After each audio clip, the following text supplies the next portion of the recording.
هذا تزامنت معاه أحداث معناها تتويجية قوية ياسر عالمية بالنسبة لي وبالنسبة لتونس، هو أني ترشحت لنيل لقب رجل العالم للسنة 2016.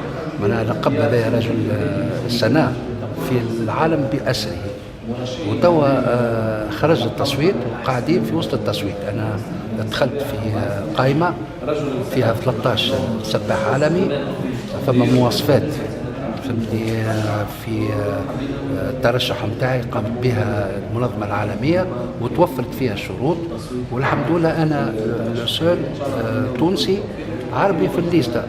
تلقى الأمريكاني، تلقى البريطاني، تلقى الإيطاليان، تلقى الياباني.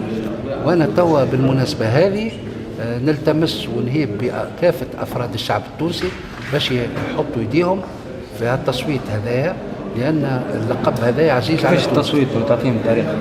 الطريقة هو أن حطيته أنا رابط إلكتروني اللي هو تابع المنظمة اللي فيه التصويت، حطيته في حاضنة الفيسبوك متاعي، الفيسبوك باش يكون نشط أكتيف. الفيسبوك متاعي امبورطون هو نجيب بالهادي NEGIB اسباس بالهادي، وتزيدوا كلمة بيوند ليميت. بيوند هو التام اللي نخدم عليه، ما وراء القدرات البشرية، بيوند ليميت. وقت تكتبوها كاملة فهمتني ولا، تدخلوا للموقع متاعي الفيسبوك وتدخلوا ديريكتومون في المير تلقاو نداء التصويت. في نداء التصويت تلقاو الرابط وتلقاو المراحل نتاع التصويت، مرحلة دونك باش نسهل لكم عملية التصويت.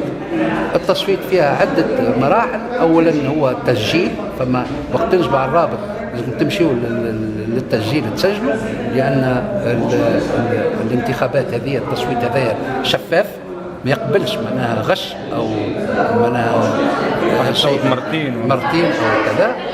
وثم تحط لوجين نفاذ التصويت يسمحوا لك بعد التثبت في هويتك الإلكترونية، وتخرج بعدها تطلع فما خانة من الأعلى فيها جوائز العالمية.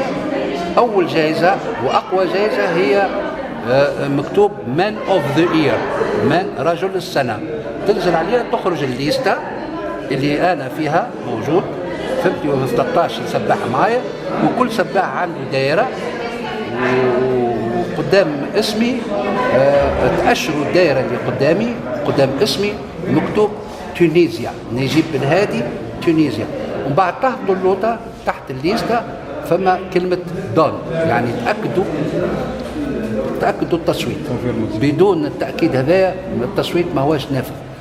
سي نجيب، والله وددنا لو تم تكريمك من قبل رئاسة الحكومة أو رئاسة الجمهورية لإعطاء مزيد من الإشعار ومزيد من القيمة لهذا التصويت. أنا متقبل أي تكريم. هذا بالنسبة لي ما هوش راجع لي بالنظر، لكن أنا متقبل أي تكريم، وبارك الله في اللي كرمني. اليوم كرمتني البلدية، نشكرها شكر جزيل.